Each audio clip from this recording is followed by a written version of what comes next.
Daha bir məsələyə baxaq.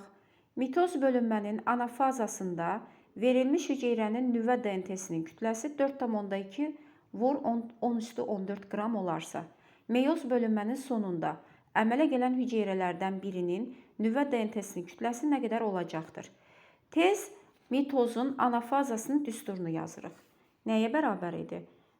DNT-nin xromosomların miqdarı 4N, DNT-nin miqdarı 4C, xromatidlərin miqdarı 4X-dir.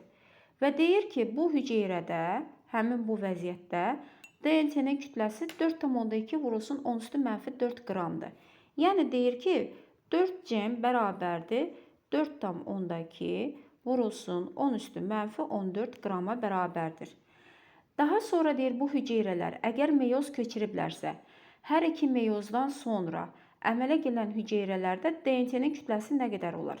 Yəni məndən soruşur C-nin miqdarı. Çünki meyozdan sonra hüceyrənin düsturu belə olur. İkinci meyozdan sonra hüceyrədə düstur belə olur. Xromosomların sayı N, DNT-nin miqdarı C, xromatidlərin sayı X. Baxın, bu C-ni soruşur bizdən. Təbii ki, 4C 4,2 vur 10 üstü 14-ə bərabərdirsə, onda C nəyə bərabər olar? Necə taparam? 4,2-ni bölərəm 4-ə, taparam cavab. Deməli, C bərabər imiş 1,5 vurulsun 10 üstü mənfi 14 qram.